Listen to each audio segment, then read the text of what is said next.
Kalau masalah salafi wahabi ini istilah, ya Allah, ini fitnah teman-teman sekalian.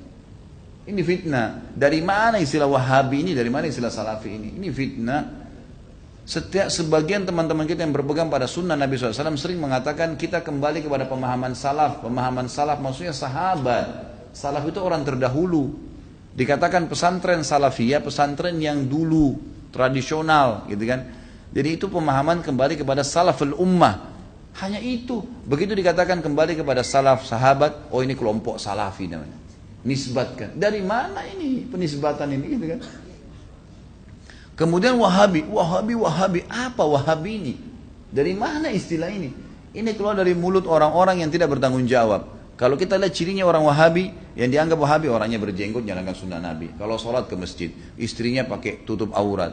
Ya, di rumahnya jauh dari perbuatan dosa. Ini nih kelompok nih. Diolok-olok, wahabila. Saya pernah dimasukkan dalam grup gitu kan. Saya lihat semuanya disatuin, teman-teman dari semua ormas ada, termasuk nama saya masuk di situ. Banyak, mungkin ada 80 atau 100 orang, ustadz, kiai dan seterusnya. Baru saya masuk di situ saya sudah baca. Ah, ini banyak ustadz-ustadz wahabi, dimain-mainin gitu, tulisannya pakai O. Wahabilah ini. Oh ini wahabi ini suka tolak salawat, suka tolak zikir, suka tolak doa. Saya berpikir kalau saya mau tanggapin, ini 80 orang, 100 orang di situ, kemudian akan habis waktu saya menyita di situ. Sudahlah, saya keluar, minta maaf, saya nggak ada urusannya di sini, saya keluar. Karena yang bilang orang-orang yang pernah belajar di Saudi teman-teman benci sama zikir itu siapa? Anda yang fitnah itu. Gimana caranya? Orang yang belajar di Madinah, di Masjid Nabawi, di Mekah, zikir kepada Allah. Bahkan mereka paling banyak zikirnya kepada Allah. Mereka paling banyak zikir, tapi zikirnya pakai adab, nggak teriak-teriak, gitu kan? Nggak karang-karang. Apa yang Nabi SAW ajarin itu yang disebutin. Adab sama Allah, subhanallah, subhanallah. Dilakukan, bukan tidak dilakukan. Tapi tidak ada subhanallah, alhamdulillah. Dibaikkan main-main, Allah hu, apa ini?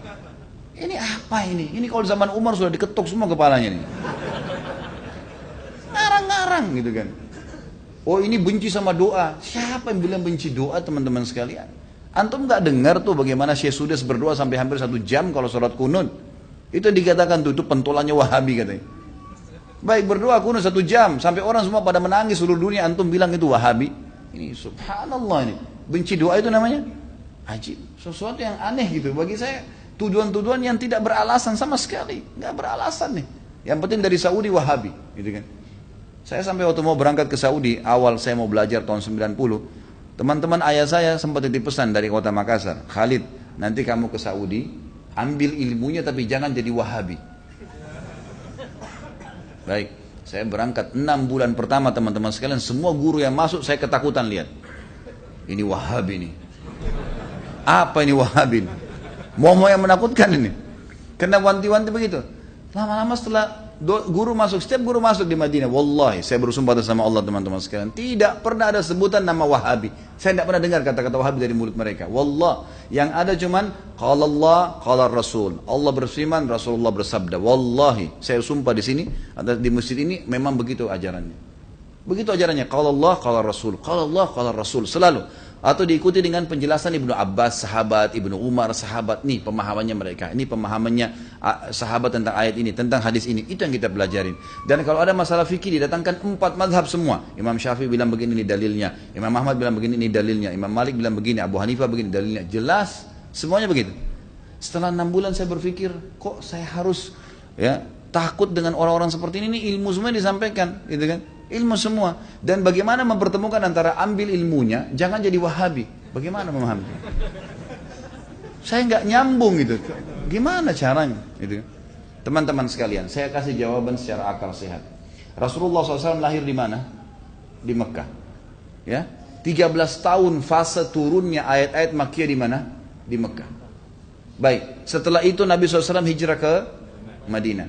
Berapa tahun Nabi di Madinah? 10 tahun. Sampai meninggal kan? Kuburannya ada di sana. Demi Allah, Mekah sama Madinah markas Islam.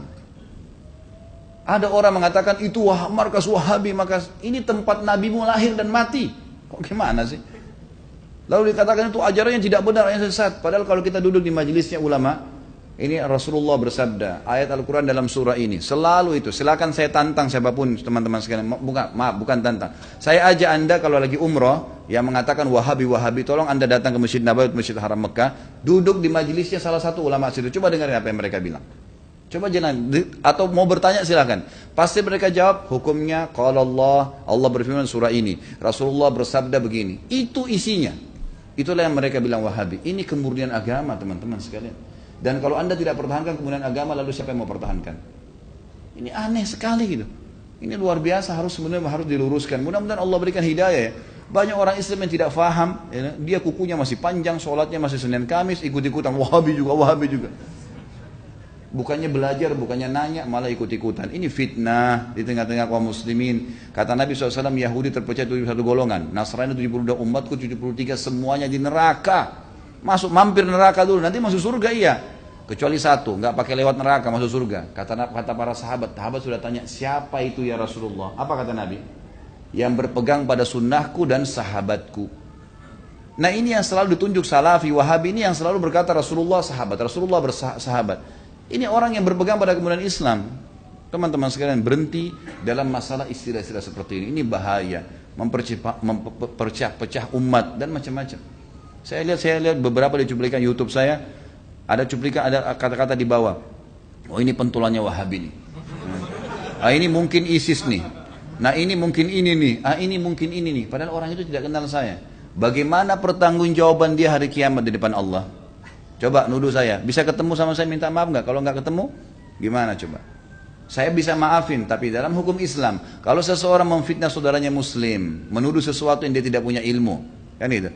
Sudah dimaafin pun pada orang yang melakukan, orang-orang yang sedang difitnah, tetap hukum syar'i dia harus minta maaf. Kalau tidak, saya dapat pahala karena memaafkan, dia tetap dihukum sama Allah karena masih belum minta maaf. Variabelnya begitu kan? Hukumnya begitu. Orang mencuri, kemudian dia tidak kembalikan haknya orang, tetap dihukum. Gak bisa.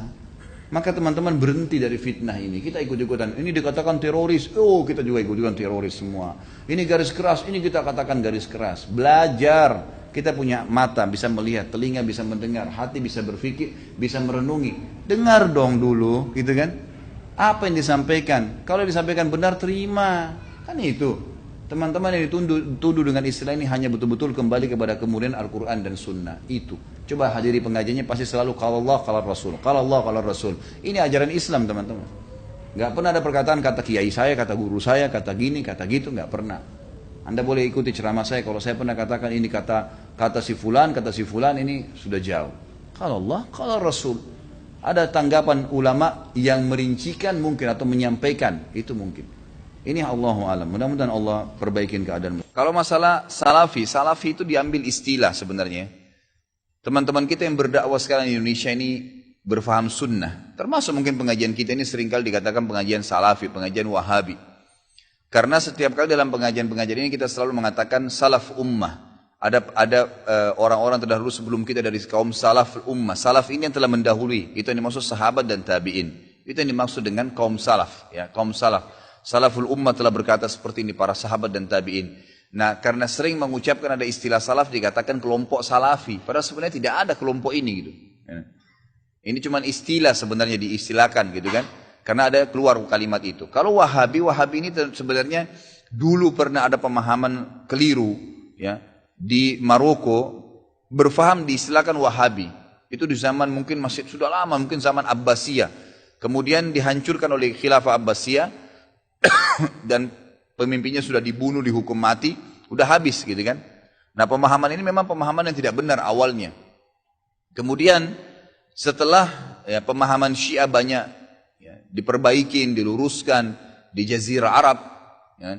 Dan orang-orang Sunni banyak mengistilahkan ini Syiah. Hati-hatilah, orang Syiah itu mencaci maki, mengkafirkan para sahabat, kecuali Ali dan beberapa orang sahabat Nabi. Sementara ahli sunnah itu malah menghormati semua sahabat termasuk Ali. Tidak pernah ada ahli sunnah mencaci maki Ali radhiyallahu anhu. Kita muliakan dan kita terima. Semua keluarga Nabi SAW kita hormatin ya. Kita berikan salam dan salawat setiap kali kita tahiyat kepada mereka gitu ya. Nah, orang-orang Syiah yang tidak menerima selalu diserang oleh ahli sunnah, gitu kan? Karena kalau dikatakan sunnah, sunni dan syi'i, ya gitu. Sunni itu artinya orang yang mengikuti sunnah. Sebenarnya orang Syiah tidak mau istilah itu melengket pada kita, nggak mau. Karena kalau difaham pemahaman Sunni, berarti orang-orang yang ikuti sunnah Nabi. Syiah berarti yang mengikuti pemahaman Ali, gitu kan? Seperti itu. Jadi pasti orang lebih cenderung memilih, oh berarti pemahaman Sunni dong, ikuti Nabi. Yang ahli sunnah juga menghormati Ali kok nggak ada masalah, gitu kan? Maka orang-orang Syiah mengeluarkan istilah Wahabi yang tadinya awalnya tidak baik nih, dilempar kepada orang-orang yang faham Sunni. Makanya orang-orang Syiah di Iran itu mengatakan Saudi negeri Wahabi, gitu kan? Maksudnya negeri yang menjalankan sunnah. Kalau dia bilang itu negeri pusatnya Sunni, orang-orang akan dukung pasti. Tapi kalau dikatakan negeri itu negeri Wahabi, orang akan berpikir apa nih Wahabi ini? Bisa saja orang kembali kalau baca sejarah ke histori buruk tentang kisah Wahabi yang awal tuh, yang memang tidak benar, gitu kan? Padahal tidak pernah sama sekali ada istilah Wahabi.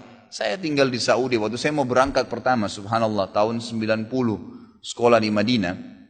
Waktu itu masih kelas SMA ya. Kemudian ada teman-teman ayah saya sempat mengatakan, nanti Khalid di sana ambil ilmunya, tapi jangan sampai kau jadi Wahabi. Saya berangkat terus terang, saya pikir Wahabi ini momok monster yang menakutkan. Setiap kali ada guru saya masuk, dosen saya masuk, saya selalu ini Wahabi nih. Yang berjenggot ngomong apa nih Wahabi nih. Gitu. Selalu begitu, gitu kan? Karena ayah saya seorang yang dikenal, gitu kan? Seorang yang tokoh masyarakat di Makassar. Jadi pasti mereka tahu saya balik, saya akan gantikan beliau, minimal itu, gitu kan? Maka saya pun berhati-hati sekali. Subhanallah, mungkin 3 bulan sampai 6 bulan pertama itu semua momok yang kayak menakutkan.